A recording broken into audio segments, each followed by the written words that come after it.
Amend the Mass Media Group is California Capital's premier YouTube channel focused on reparations, dedicated to political advocacy and unapologetically aimed at shining a spotlight on our righteous justice claim for reparations. The way it currently stands, forced labor, slavery takes precedence over rehabilitation and public safety. Oh, by the way, while the Biden administration gives reparations to everyone but free people, look at the billions he has run over to Ukraine. We don't have black grocery stores because if you think about it now, just to get in that supply chain, it's almost unheard of. They don't want the truth to get out. Okay? I don't want to know what my family did or what all these people did and all this stuff like that. Okay? You read that 500-page report. There's this thing called white superiority and black inferiority. That mindset allows all of the behaviors that we've seen across generations, allows for the construction of these policies and practices and systems and structures that continue to oppress us. This is not a handout. This is a debt that is owed. You know, Allensworth was like the internet of his time in 1904, 1905. The total black population in California is about 2.6 million, and then of that, the descendants compose about 2.2 million of that. So California, with a multi-billion-dollar surplus, can absolutely afford to satisfy the international terms for reparations, beginning with compensation. Any financial obstacle that exists that impedes the success of increasing financial prosperity needs to be dealt with and eliminated. No matter where we've been, no matter what part of this fight we've been in, we've been harmed, and we've had harm done to us specifically. When I got to Los Angeles, this was some of the worst segregation I'd ever seen. And remember, I'm telling you, I'm from Mississippi. Because as you can see, I'm giving you broken history right now, you know?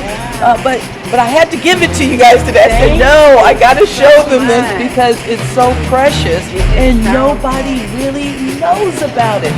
Black people don't have that kind of luxury. Our historically black communities have been redistricted multiple times. Now listen, if you can't handle the TR roof, don't tune in.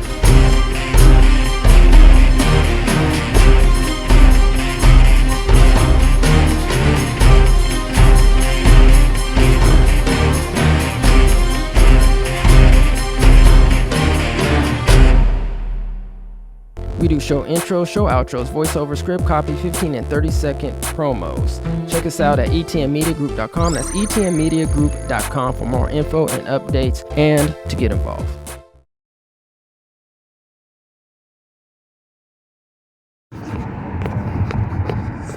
So what's up, brother Chris? Yo, in the up? building. What up, what up? We came from Vallejo. Vallejo, that's right. Vallejo Reparations listening session.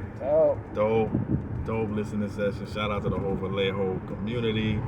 Shout out to everybody that pulled up. Amazing crowd. Amazing people out here in Vallejo. Also, big shout out to ETN Media live streaming, and go check it out right now at ETN Media Group on YouTube. Make sure also, big shout out to ARCC, American Redress Coalition in California, the Bay Area family. Big shout out to the whole Bay Area team that pulled up. Josiah, Shanna, Darlene, Carol, everybody. Big shout out to the whole CJEC team too. I see y'all, appreciate y'all. I mean, just big love. It's my first time in Vallejo, and we had such a warm welcome out here. So I just want to express from the bottom of my heart, thank you to the Vallejo family. We will be back. This was a dope event, and I'm even overwhelmed right now. I can't wait to soak in some of these, emotional, psychological, blessings over the next couple of days as we, live off the light and energy from this event. So big love, you know what I'm saying? Big love. All right, so man, we need to get back onto the freeway. Chris gonna get the Google Map t-shirt, bro. Getting some shots of V-Town in the building for the documentary, because then we get some before. What's up, Miss Mims? Sadness. Peace out to the partner, Miss Mims, in the building, doing her thing, holding it down. Okay. Keep straight. Pretend we didn't see that on camera.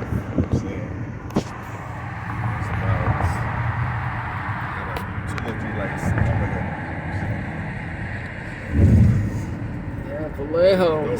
Same place where, it's not Knott's Berry Farm. What's up here? Great America? I think Great America's up here, right?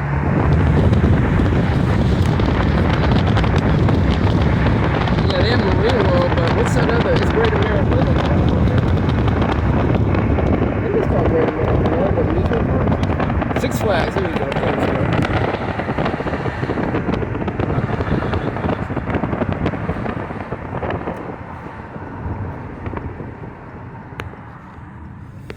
Just got back from the Vallejo Community listening session.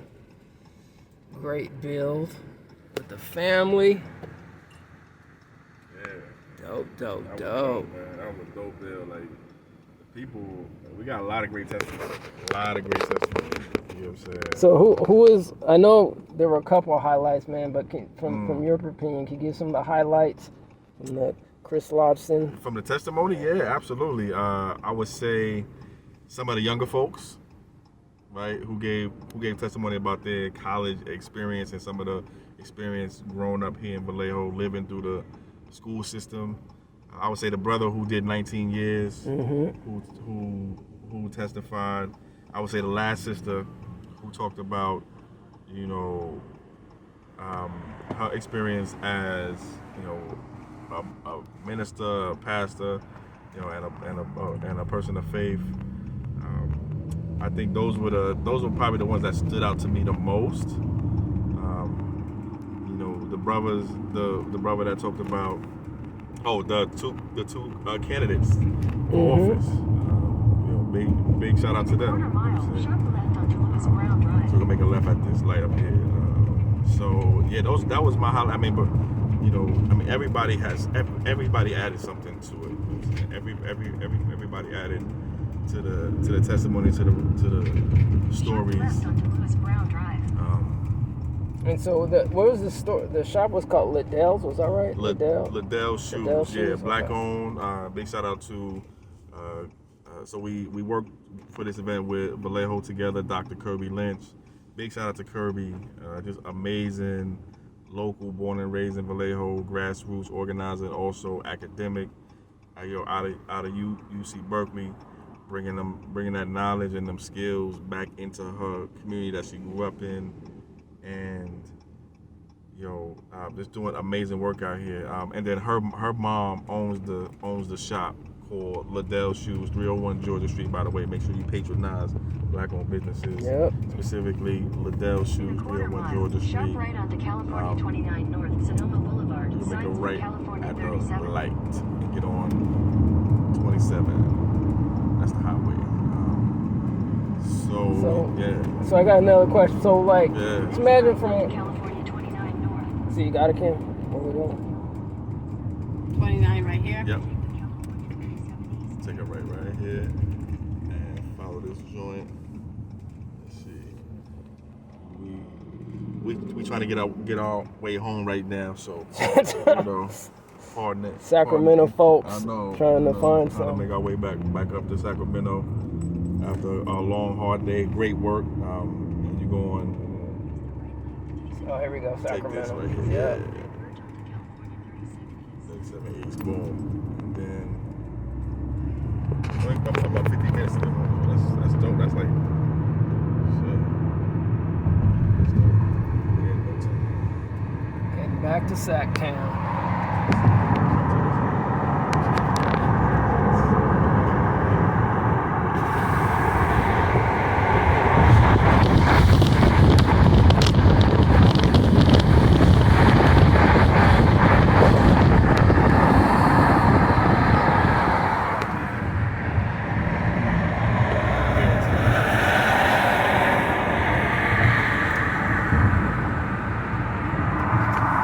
So, all right, bro. So my question is, all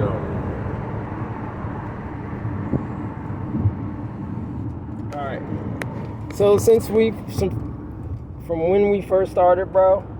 Like, where's our progress so far?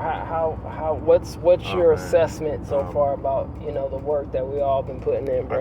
I think we made a tremendous amount of progress. I think we made more progress in the last couple of years than had been made really in many years, potentially even decades before, put together almost. And that's not to say that there's not a lot of great work that's been done in the last decades and years, but I think if you look at just objectively, like just in real life, look at what folks like the people sitting in this room right now and communities, the people like us across the state, I think it's no question. Like it's just real. Like if you just look at the facts, the amount of progress that we've made toward reparations in the past 2 years is more than what was before.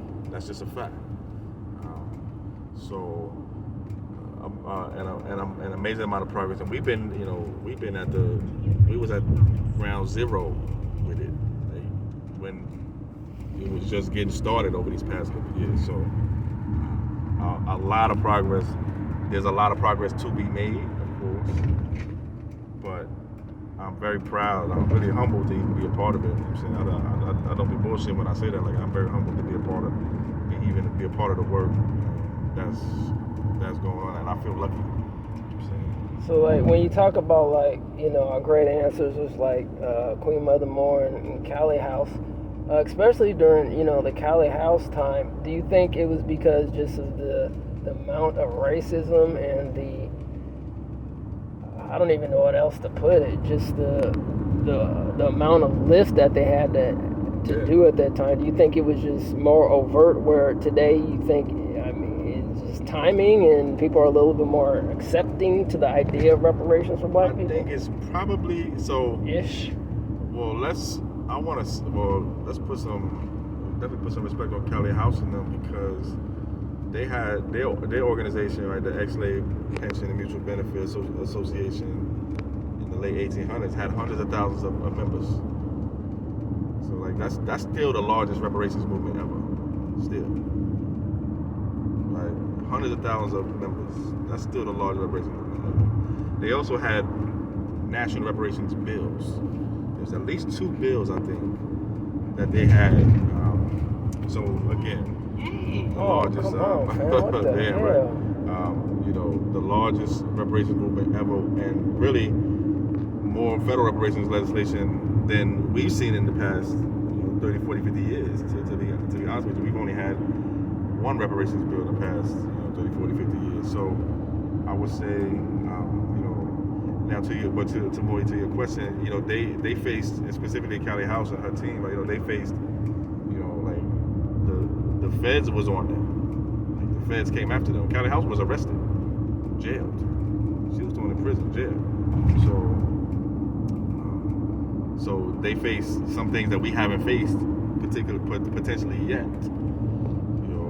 Where the feds is, targeting our organizations and saying, well, y'all got to go to jail because of this, that, making up charges, making up, bullshit. They have some stuff that we haven't had to deal with. Plus, they were the first generation out of enslavement. Cali House was born enslaved herself. So definitely a different, and obviously the country was different back then. I feel like if anything, they had it harder than us in many ways.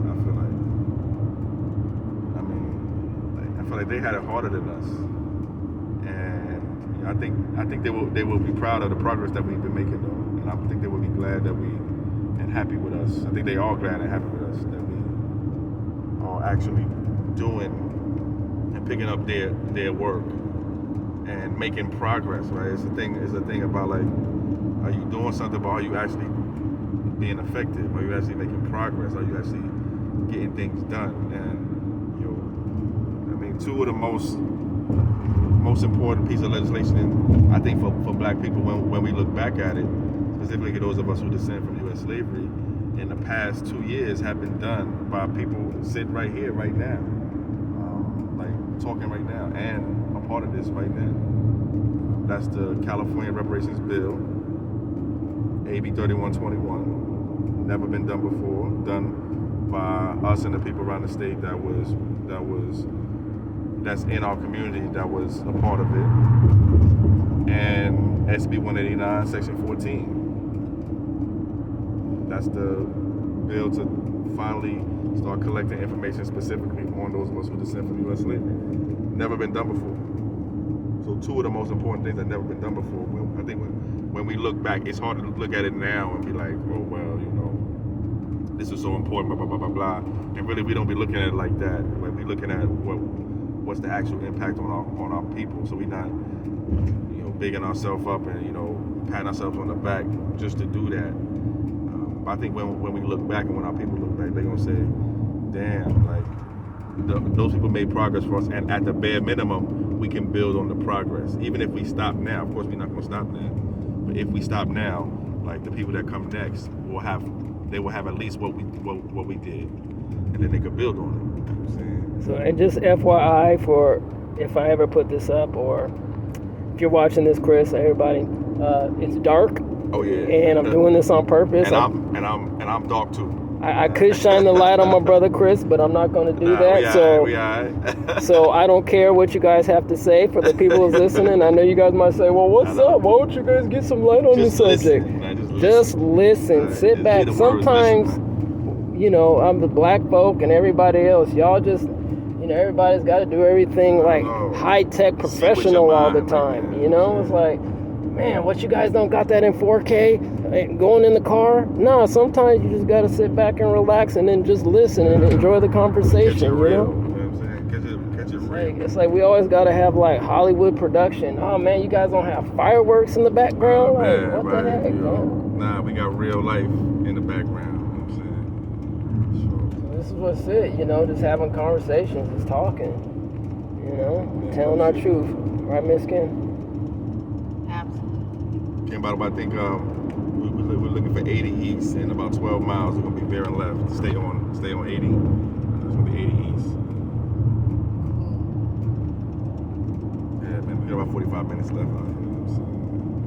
This was dope, man. This was dope. I'm so happy with how this went. I can't wait to see the video, see the live stream, YouTube. I know it got over 100 views already. Oh, did it really? Oh yeah. Wow. Yeah, that shit about to blow up, man. Man, wait till we start pumping it out with the pictures tomorrow and all that. You know what I'm saying? I got a bunch of pictures. Darlene was doing the pictures for us. Oh, dope. Sending me pictures. So wait till we start putting out these pictures, man.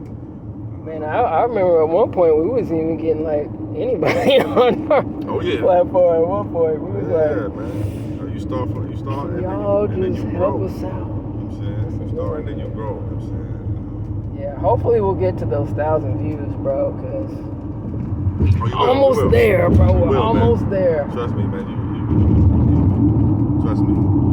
But nah, man. I mean, shout out to you, Chris, man, and brother, man. I always say this, man. I'm gonna say this.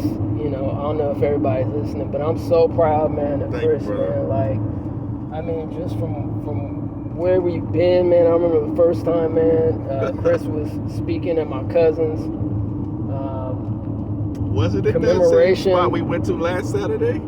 That was the same room. Oh, was it? Oh, yeah, snap. It was. Yeah, this was organized differently. That was the same room. Yeah. Like the church part or whatever, right? Or that was the same spot. Building, Yep. Yeah, the sanctuary. Yep. And yeah, my cousin Yusef Ali, he was. Shout out to Yusef, man. Yeah, doing his thing about Malcolm X. And Chris came up there talking about, you know, not at that time reparations talk. It was more politics versus economics. And you know, the fam had some words to say about that. Yeah, keep it real, man. They yeah, man. I got heckled. Keep it real, like I got. It was like, man, what you talking about, man? What didn't they jive with? It was like, well, you know, it was, and like the way we like it was framed, or it was like put to people, I think, in a way that made it sound like it was like, do we do politics or do we do economics? But like that wasn't where I was coming from. Like that was a Malcolm X appreciation, you know, remembrance, celebration, and I was there to help raise awareness about some of the political elections going on and some of the political stuff that's that's going on. And so as I was raising that type of awareness, telling people about, you know, the changes to the voting system, they had made some changes to how you vote. So I wanted people to know about that. There were some elections coming up, so we want to make people aware about what's going on politically. It doesn't mean you have to, you know, participate in this way or you know, that way, but just you should at least know what's going on, so you can choose how and whether you want to participate. And so it was, but some of the people in the audience, and this is you know, like totally open to hearing this. Like people was like, you know, some people was like, well, we don't even need to be bothered with none of that politics stuff. We just need to get our economics right, and we don't have to be a part of it, because look at the Asian people. The Asian people don't do politics, but and so I had to say, well, that's BS. That's not true. The Asian community is very involved in politics. Actually, it's funny because I had just left. Like I was in Elk Grove the week before, talking to the Asian mayor of Elk Grove. You know what I mean? Or you know, like at a meeting where he was with a bunch of other Asian people who were at a meeting with the Asian mayor of Elk Grove. Actually, the mayor of Elk Grove right now, there was the one who beat that one is also an Asian person. They from I think they're from, you know, Asia is a big, you know, sort of continent. So there's, you know, for example, like India is in Asia. Yep. You know what I'm saying? You know, then you got the, you know, other countries too, China and all that. So, you know, I was making a point back then that actually almost every community is involved in political work in some way. And so I was trying to tell you, well, you know, what you're saying is wrong information. Like, if you think the Asians don't do politics, like that's just factually wrong. And so, you know, we was having a, you know, a debate in some way about that back then. I remember even when, I guess at the time, what was that bill? Was it 14, or was it, what was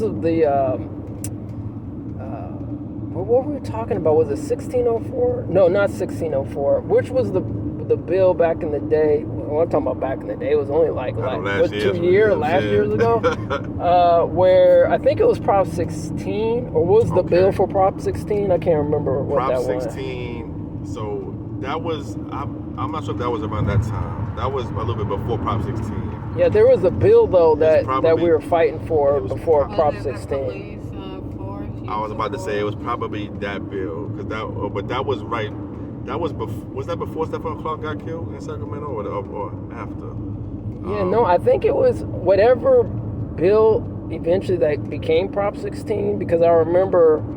Oh, in this regards to the Asian. ACA 5. Yeah, there you go. It was ACA 5, yeah. And I think, you know, we had some fellow Asian brothers and sisters, speaking of politics. Yep, right. That I think you confronted. Yeah, outside the Capitol, they was doing some heavy politics. They was all on the phone lines, on both sides of the phone lines, and they was outside the Capitol building. You know, doing you know, everybody has a right to do that, like, and to be involved in politics and to assemble and petition your government for redress. That's a part of the Constitution. So and that just makes the point even more. Groups do political stuff and they do economic stuff, and actually the two are related. You know, there's really no separating those two, because the politics controls the economics and the economics controls the politics.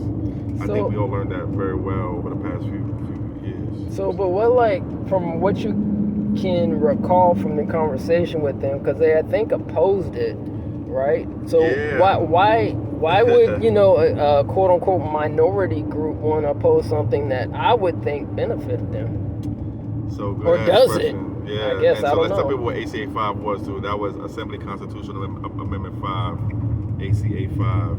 What that did was it put a constitutional amendment on the ballot. So it was to change the California Constitution to allow for affirmative action. So right now, affirmative action is against the law. Wow, this dude is not. I would go around this dude or something, because it's slowing down. Oh yeah, he's wobbling. Yeah, he might need some coffee or something. Jesus Christ. He's probably on his phone. So what that would have did was let affirmative action be legal in California. Right now, affirmative action is illegal in California. So ACA 5 would have allowed California to change that. And so, you know, you think, okay, affirmative action, you think, okay, you know, people that's not white gonna support it, and some people who are white are gonna support it. But in that case, we saw that there was some, and now I'm saying the word Asian here, but I gotta disaggregate now, because it was actually specifically some parts of the Chinese community in California, some organizations that were, you know, Chinese organizations specifically. So now you're being specific. Right, now I'm seeing, this is why it's important to disaggregate, because if we would have just said Asian, you would have thought that all types of Asian groups. Now, there was actually Asian, quote unquote, politicians in the Capitol that supported ACA 5, that voted for it, that testified for it and all that too. But when we were at the Capitol for ACA 5 hearings, there were some Chinese activists outside the hearings, and in the hearings too, but outside the hearings, saying that affirmative action should not be allowed in California because it discriminates by race, and that people should be judged on the merits and not by their race. And that was what they were saying. They said that affirmative action is a way to discriminate by race. So that's why they were opposed to it. And so that was why they was, you know, out there.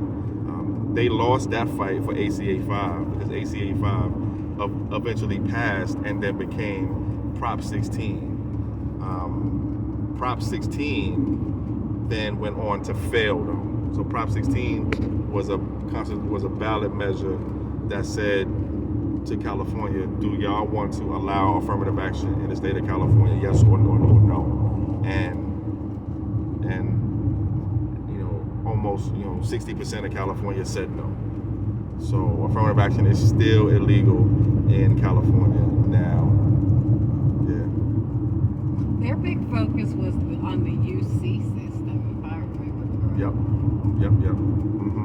Yep. That was the like the starter point. I want to shout out Maureen Simmons. Actually, shout out to Maureen, because she was a UC student at the time. She actually helped give birth to, if not was the originator of, not just the California Reparations Bill. We give her props for that. She was the originator of the original Prop 16 campaign too. Facts.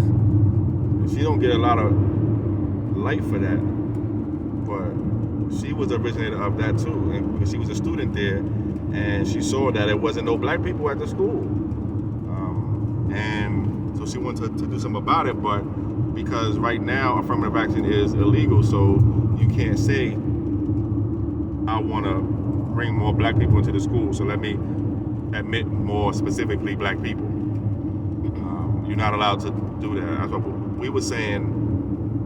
You know, I was saying, like, my slogan, my catchwords was, you know, vote for Prop 16 and make the black agenda legal again. You know what I'm saying? Because right now, black agenda is illegal. If you have a specific black agenda, it's technically illegal and unconstitutional in the state of California because Prop 16 failed. What's going on with affirmative action in the Supreme Court right now? Oof. Do we care? Yeah, we care a lot. We do? I care a lot. Less people are saying it benefits white women the most. Why should we even care? It's been, co-opted from its original intention or purpose.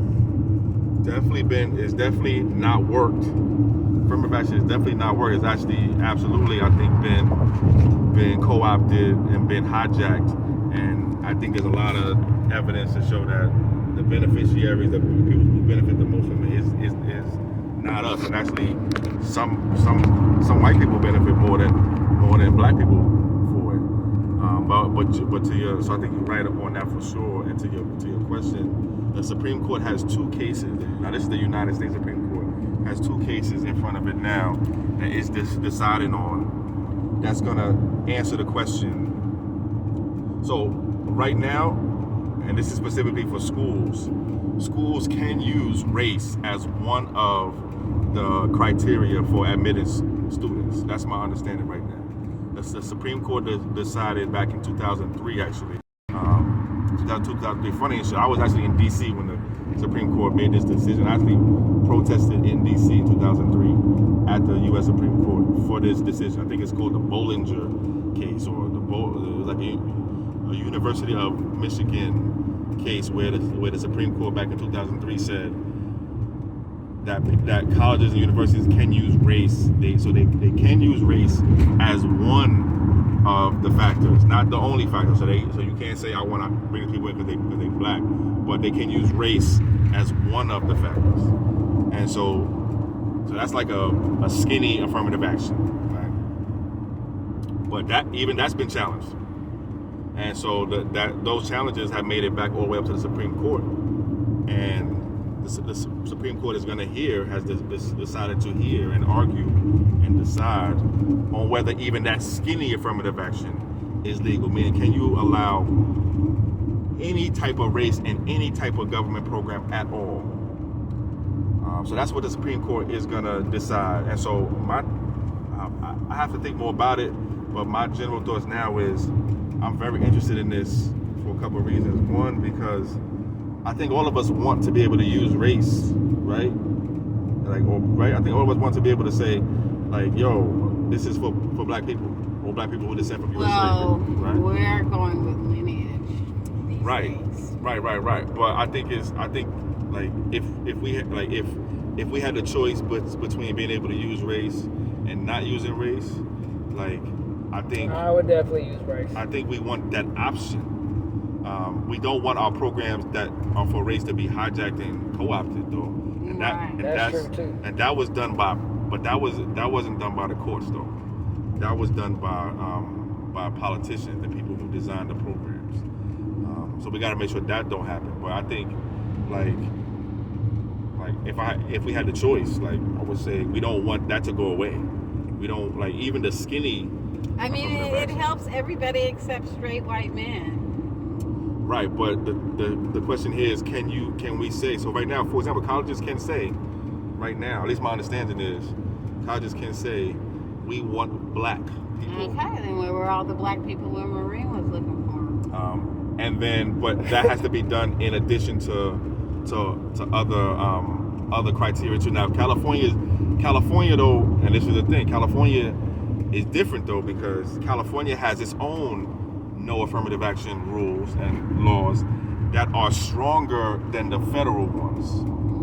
So Prop 209, which is what is our anti-affirmative action constitutional stuff, is stronger than the federal stuff. The federal stuff says you can use race as one thing. California says you can't use race at all, no matter what. I see. So for me, being in California, and that's why I'm just like indifferent on the whole thing, because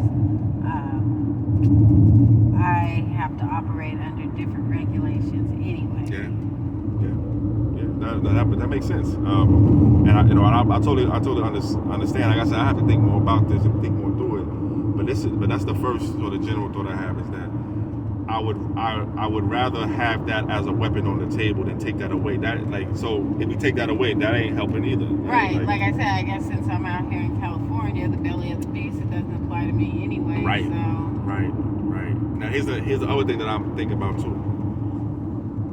In our reparations work, we have a lineage test, but don't we also have a self-identity test? Also, don't we want the people who are descendants of U.S. slavery who get reparations to also be people who identify as black? Are you saying that as a criteria, or just for what we want to ask for the people who get reparations? We already said that you have to have this lineage, this ancestry. You have to be a descendant of U.S. slavery. But don't we also want the people who have that lineage to also be people who identify as black? Now, I think it's mostly going to be people who have that lineage, that ancestry, that history, who are also going to be people who identify as black. But there are going to be people who don't right now identify as black who have some ancestry to slavery. A very small number of people, I suspect. But there are some non-black people whose ancestors were enslaved. Well, that's a great question. So if you, I'll just say look. I'll just say look black. Whatever. Let's just stereotype. Say look black. Phenotypically look black. But you, on census records, you marked white. Should they get reparations? Right. And so for us, we want to say, like I think for us, we're saying, no. Right. Like I think that's like for me. I mean, then all this no. needs to get squared away before 2030, because when the next census comes out, it's a wrap. Everybody's gonna be black. Well, I would say I think we're making good progress toward that because we doing some work on that here in California. But I'm going back to the Supreme Court thing. This is also why the Supreme Court case and what the Supreme Court decides is going to be important, because if they say you can't use race at all in nothing, not even as one of the criteria. Right. Okay. I don't want that for everything. Right. Like I said, it don't make me neither here nor there out in California.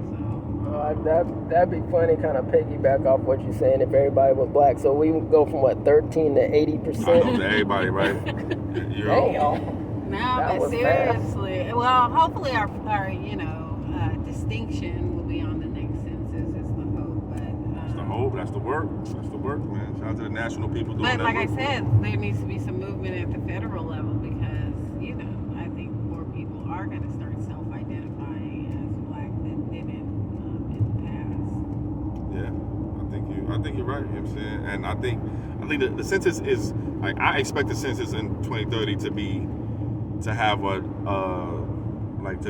category for us specifically. I expect that. Like what I see from the work going on now, like we started early enough. You know what I'm saying? Like, and I know the people working at the national level are working on this. It's public that they're working on this. So, and I know the census already moved kind of in that direction already in 2020, because they changed the Black African American category in 2020. Right now, you could put your nation of origin under that Black or African American category.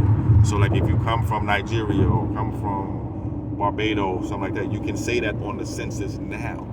And that was done, y'all know, because the Caribbean folks and the Black immigrant folks and the African family fought for that. But I thought we all black though. I mean, no, right? I thought we all black. And they were right to fight for that. We definitely agree with them on that. And shout out to them for doing that, but they forgot one thing. Where's our specific category, right? Like there wasn't no move to have a category specifically for us. It was a category specifically for them. More power to them. Well, what we doing is saying, okay, let's now take that next step and have a category specifically for us. And what we did here in California, I think, this year, really, I mean, in the last month, this is real fresh, y'all. Like last month, having this bill signed, SB 189, Section 14. Which is blowing up on by the way, it's getting a lot of media attention now. You know what I'm saying? It's a story there's been a story in this every day for the past week. You know what I'm saying? That's good. I mean, from, NPR, Axios, I mean, Yahoo News, BET News, Euroweb, KQED, we got KPBS on Monday. They want to do a video interview with us about this bill.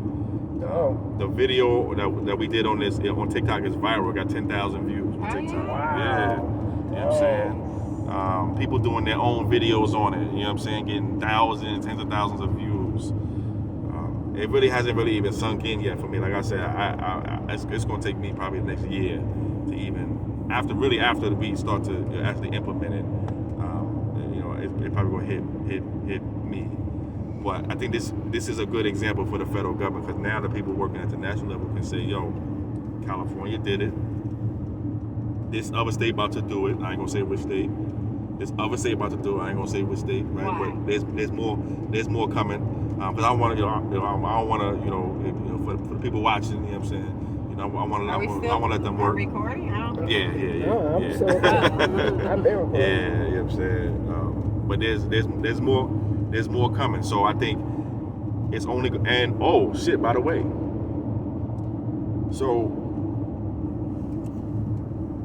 this is public, but if you're not like following this stuff, then you may not know. But the federal government, the Office of Management and Budget, which controls the census work and which controls the categories on the census, said last month, they sent out an email last month, I'm on their email list. They said, we have announced that we are going to do a review of our categories ahead of the 2030 census. Wow, that's great. Based on feedback we getting from community groups, et cetera, blah, blah, blah, blah, and our, what they call equitable data work group out of the White House, we're going to do a review of the categories and actually potentially update our categories ahead of the 2030 census. Wow, that's Holy beautiful. shit. And then a few weeks after that, California signs this bill. So, to your point, Kim, here, right? I think it's going. I think the chances are, and I expect that the 2030 census, we will be having a specific category for us if we keep up the work that we're doing now. So what are some of the names that have been thrown out? Names for this category of who we're calling Black Americans. Yeah, so descend from child slavery. right now, right now is, from what I've seen, African American descendant of U.S. slavery, just sort of a description. Mm-hmm. I think right now people are focused less on the label, you know what I'm saying, and like less on the actual label and more on the actual description. And to me, I think that's enough. To be honest with you, I'm less concerned. And y'all know, y'all know there's a lot of label banging. A lot of label banging. You don't call yourself this, you call yourself that. I don't think we ever gonna get to a place where everybody agree on one label. You know what I'm saying? That won't change at a certain point anyway. I'm happy with Black American freedmen. I don't know cool why with we that gotta too. be African American. Yeah, I think cool with freedmen is, or Black American freedmen's That's cool. Now, I like African American. I like African American freedmen. I like African American descendant of U.S. slavery. I like African American U.S. slavery descendant. Yeah, that's long. Right? And I care more about the, you could chop it up, abbreviate it, or put an asterisk next to it, and have like a definition. I care more about the definition than I care about the actual label. Because if we talking about the same people, like if the definition is right, I care less, let's say. It's not that I don't care. I care less about the label. And again, I don't think we're going to get to a place where everybody is cool with one thing that won't change at a certain point later. Anyway, a lot of us was cool with, black. But now, I'm not so cool with black only because, of how it's defined. It's defined very big. A lot of us was cool with African American. I'm not cool with just that either, really, because that's defined big. But I understand this history. A lot of people, some people want American freedmen. Not everybody knows a lot about that. Some people want foundational Black American. Some people want American descendant of slavery. Some people want descendant of American slavery. People want descendant of American chattel slavery. I mean, to me, the labels mean less than the definition. And so that's what I try to focus on. What about you, Kim? What would you prefer? I already just told you, Black American freedmen. Black American freedmen, okay. I'm with Yeah, I think anything with freedmen I like in that it, too. I like that too. I'd be good with it. Whatever y'all can chop it up, remix it, just put freedmen in there, and I'd be good with it. Now you see how, if you look at I feel that too, and I'm with that. I like Black American freedmen. I like stuff with freedmen in. Now freedmen, but you gotta be, again, this is why the labels, you gotta be. I'm less concerned about that because there are native tribes that use freedmen too. Right. That's why American freedmen. Right. So that's why. Right. Exactly. Yeah. So, and if you look at our data bill, we have, and Black American freedmen. Right. That sums it up. Right. I think that's right. You know what I'm saying? And I like that. I could do African American freedmen. You know what I'm saying? I particularly like African American because I never liked being called an African American. Really? Yeah. I just never did. I mean, I understand the political implications of this is what it is. This is what the government is recognizing. But I didn't grow up as an African American. I I grew up black, and then just one day, all of a sudden, I was African American. And what does it say on your birth certificate? It doesn't have a Oh, it doesn't have a space for it? no. It says both my parents are Negro. Negro. Dang. Okay. But they started, I think they started, washing it around when I was born, which was 1970, and just indicating the parents, but not saying what the kids are. I need to see what my daughter's birth certificate says. Okay. That's what I You need probably to say black African American.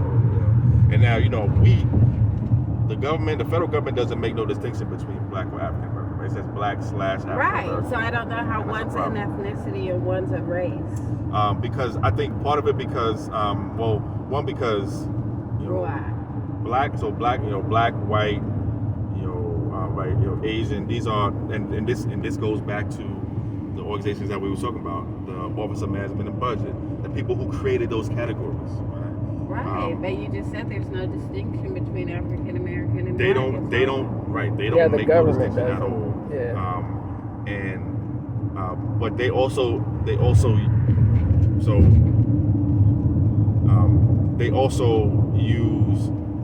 they combine race and ethnicity also.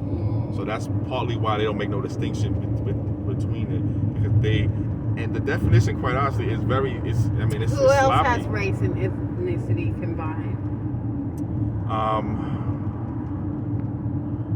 I would white people maybe too. Caucasian? Do White they go by people too. Caucasian? Caucasoid. Right, white people too, I think. Right, like white. I don't think I ever seen Caucasian. No, I never seen that. on But I think white or white / I don't even see Caucasian. white. Really, I don't even see white anymore. I see Hispanic or non-Hispanic, and then I see Oh, like white, African and non-Hispanic, Asian, black, and non-Hispanic. then I see black and African American. Yeah, but now for us, it ain't gonna be at the same as everybody, right? Because this is the thing, we got a special history here, so our shit is gonna look different than other people, right? Like the white folks don't really have our history here. The Hispanic folks don't have our history here. What about the foundational white Americans? What's that? You know what a foundational white American. There's a whole foundational white American movement. Foundational white what is that? Americans. The ones that were here, I guess, with the Columbus days. Oh, really? I never heard of that before. Fam, you know how it goes. You know when black people get something popping off, white people gotta. I mean, there How you are. foundational to somewhere that you wasn't? Obviously, there were white people that were here when we were here going through slavery, right? So wouldn't they, if we're foundational black Americans, aren't they foundational white Americans? I don't know. I think foundational black American means and this was a question that I was having too, because I was curious and definitely want to learn more. Like, what is the definition of foundational black American? Because from what I understand, it's more than one group in there. It's not just one group of people in there. From what I understand, I may be wrong, but there's 2 or 3 groups in there. It's like the Moors. There's the people who say they was here before, like people who've been here, who've been here. Like the Aboriginal, like what I call like the Black Native Americans, like that's how I would call like Black Native Americans. I think they are in the foundational Black Americans. Then there's people like us, who were kidnapped and sold in Africa and then brought here, right? So I think those are at least the 2 groups in there. Right, So and then there were also white people here too at that time. So what are they? I don't know. I'm not even getting in their business. You know what I'm saying? I'll let the white folks figure that out. I mean, they can call themselves foundational white Americans. I mean, they did all that immigration mixing on purpose to strengthen their numbers. Probably, yeah. But now some of them are getting upset because, they're not. And then, we do need to out the foundational white Americans because they're the ones with the biggest debt. Yeah, and I've never even heard that before. To me, it's weird because like, how you gonna be foundational? I mean, it sounded like at first when you said it, it sound like white people who've been here, since like the 1700s, but like white people are not foundational to this country at all, right? Yeah, like, most at least of them are actually from my immigrants. understanding, like they had to come from somewhere else first. Yeah. Right. So, like but then again, Some could argue that so did we. Right. And I think they will argue that too. But again, I have to understand more about like what it means to be a foundational white American. Well, yeah, what it means to be a foundational Black American. Yeah, this is my interpretation of it. Let's just call it what it is. Tariq Nasheed, just call it out, decided to make foundational Black American a thing. And then, there's some white people that just don't like what Tariq is doing. So normally, like Black people were saying Black Power, all of a sudden white people saying white power. We all go counter backlash, hate. Yeah, we go out there, we start rapping, and then white people want to start rapping. What else? We start doing some cool stuff, then everybody else want to do some cool stuff. I don't know. There's some movie out now called Love and Baseball with white people. Oh, like Love and Basketball, Love and Baseball. Love and Baseball, wow. I know we never can't have nothing. So, we can't have nothing for us. You know what I'm saying? That's crazy. Yeah, I had never heard of foundational white Americans until right now. I mean, there's just a little buzz about it on the it's a social media thing. I don't know if it's gonna go beyond They want Twitter. as long as they ain't opposing the reparations work. Wow. Like, I don't begrudge people for you want to organize and get your shit for your people, do it, man. You know what I'm saying? As long as you're not in the reparations way. I mean, foundational white Americans, they're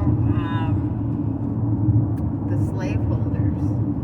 Wow. So would they want to separate themselves and be easily identified as the slavers, or does it benefit them more to mix in with all these new white immigrants and the new white immigrants from the homestead? I don't know. I never even heard of them. You know what I'm saying? So I don't know.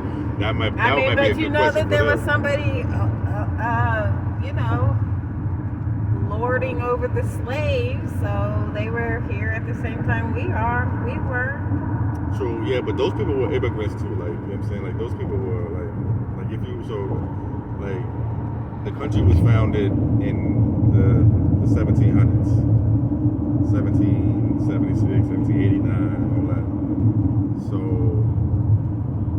and then, but I do know, like, what it meant to be white back then was not what it meant to be white now. Like, and y'all know this, right? When how the Irish became white, how the Italians became white. They was not considered white until the 1900s, 1800s and shit. So maybe they mean that. I'm not sure, but again, I never heard of that. Yeah, maybe that. But again, even dumb people, like, they came here somewhere else too. You know what I'm saying? The Caucasoid Mountains. Right, they came from Europe, right? Most of them. So, yeah, again, that would be an interesting thing to hear from them, you know what I'm saying, or people who identify as that. All right, man, so before I stop this recording, would you be up for a debate against Ward Connolly if we had it on the channel? Yeah, the conversation debate, absolutely. It doesn't have to be a debate, but absolutely, I would absolutely be open to a discussion, conversation, and even a debate with Mr. Ward Connolly on reparations, on data disaggregation, whatever. You know what I'm saying? Hell yeah. All right. So y'all heard that. So Live Sin is ready. Absolutely, love. Love and respect. You know what I'm saying? Where respect is due, but also, I got some things to stand on. You know what I'm saying? I got some things, that I think we got to get as a people. So if you in the way of that, or if you opposed to that, you know what I'm saying? Let's handle that. But yeah, I'm open to any conversation, any dialogue, any debate, any discussion with anybody. And I'm try to keep it as respectful as possible. And appreciative as possible for people's time and energy. But yeah, absolutely, man, absolutely. You know what I'm saying? 100. Because I don't. Did you mention that Ward Connolly was the one who, or not? I can't remember that. And Ward was one of the people. He was one of the people, right? Who helped outlaw affirmative action in California. Just one of the people, but definitely one of the people who helped outlaw affirmative action in California. Ward Connolly actually came to our space. No way. One of the reparations readings, the live report readings. not last Monday, not the Monday before last, but the Monday before that one, I think. So like when the last month, he came to one of the reparations report live readings. Did he speak? Nah. He just was in there listening. You know what I'm saying? And, I appreciate him for coming through.